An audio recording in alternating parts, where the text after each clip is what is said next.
Friends, good morning. आइए आपका अपना चैनल ज्ञानोदयम में आपका स्वागत है। आज हम बात करने जा रहे हैं ये करंट अफेयर से संबंधित एक बहुत ही महत्वपूर्ण टॉपिक का, जिसका टॉपिक का नाम है information fusion centre for Indian ocean series, अर्थात समुद्री रीजन के बारे में हम बात करेंगे। तो आगे डिटेल का नाम ना लेते हुए हम शॉर्ट का नाम लेंगे, जिसे हम IFC IOR से संबोधित करेंगे। इसके बारे में जानते हैं कि यह सुर्खियों में रहने का क्या कारण है और इसके क्या महत्वपूर्ण प्रावधान है, क्या इम्पोर्टेंस है, क्या चुनौतियां हैं, भारत सरकार के लिए क्यों महत्व रखता है, ये कब गठन हुई, कब स्थापना की गई। इन्हीं सब चंद मुद्दों के साथ आज की बात को हम उत्तर प्रारूप में इस प्रकार रखते हैं। हाल ही में IFC IOR ने अरब सागर में हाईजैक किए गए माल्टा के जहाज MV RU-N की मदद की। अब हम बात करते हैं IFC IOR के मुख्य तथ्य के बारे में। इसकी उत्पत्ति या स्थापना 2018 में हुई थी। यह सूचना प्रबंधन या विश्लेषण केंद्र में अवस्थित है। इसकी मेजबानी भारतीय नौसेना के द्वारा की जाती है। IMAC की स्थापना 2014 में की गई थी। यह गुरुग्राम में अवस्थित है। भारत ने 26/11 के हमले के तुरंत बाद IMAC की स्थापना के लिए हिंद महासागर के देशों को साथ लाया था।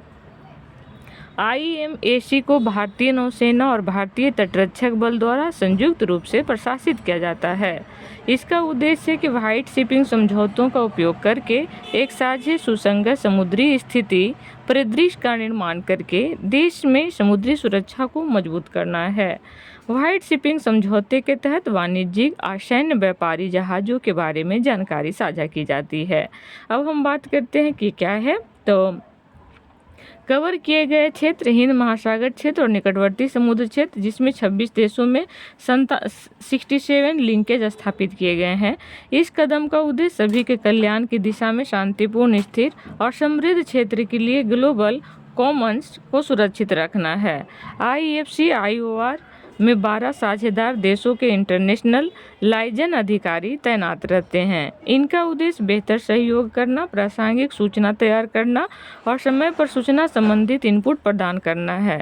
इसके ये 12 साझेदार देश हैं: Australia, France, Italy, Japan, Maldives, Mauritius, Myanmar, Seychelles, Singapore, Sri Lanka, United kingdom और संयुक्त राज्य अमेरिका।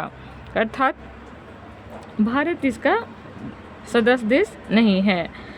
अब हम बात करते हैं कि 4 सेक्टर गिनी खाड़ी, अदन की खाड़ी, अरब सागर और बंगाल की खाड़ी तथा दक्षिण पूर्व एशिया। भारत इसके संस्थापक सदस्य हैं। साझेदार देश में 12 देश सम्मिलित थे, जो कि हमने आपको बताया। अब हम बात करते हैं कि मैरीटाइम इंफॉर्मेशन शेयरिंग वर्कशॉप अर्थात MISW, यह IFC IOR का प्रमुख मंच है। यह प्रशिक्षण कार्यक्रम आयोजित करता है। इसमें बड़ी संख्या में देशों के प्रतिनिधि भाग लेते हैं। अब हम बात करते हैं कि IFC IOR का इम्पोर्टेंस क्या है।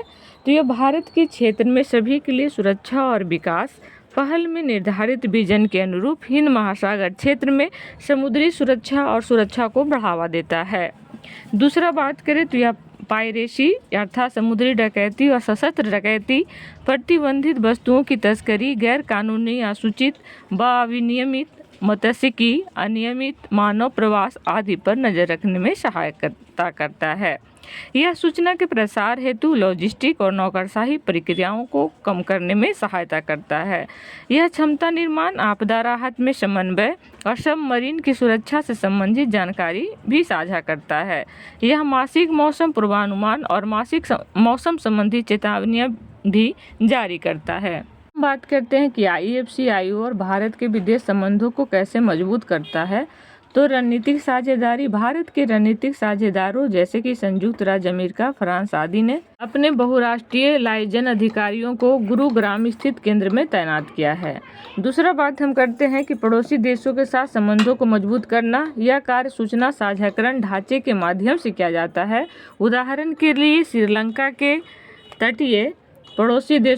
तटीय निगरानी रडारों को IFC IOR में एकीकृत किया जा रहा है। क्षेत्रीय सहयोग की यदि हम बात करते हैं तो IFC IOR समुद्री सुरक्षा से संबंधित सूचना का आदान प्रदान को सुविधाजनक बना रहा है।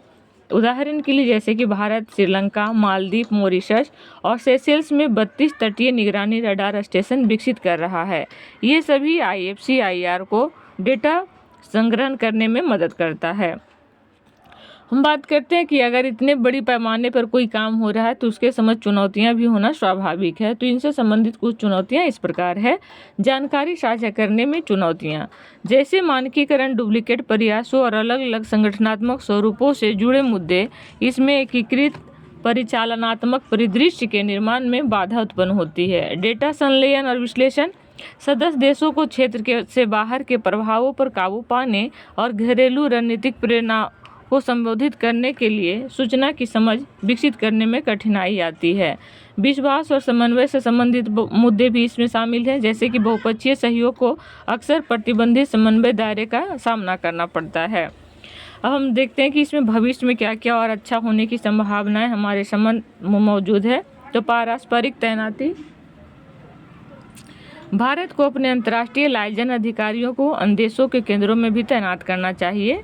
समन्वय और मानकीकरण को सक्षम करना, वैश्विक स्तर पर सूचना साझाकरण पैटर्न को मानकीकृत करने और प्रयासों को दोहराव को कम करने से बचना चाहिए।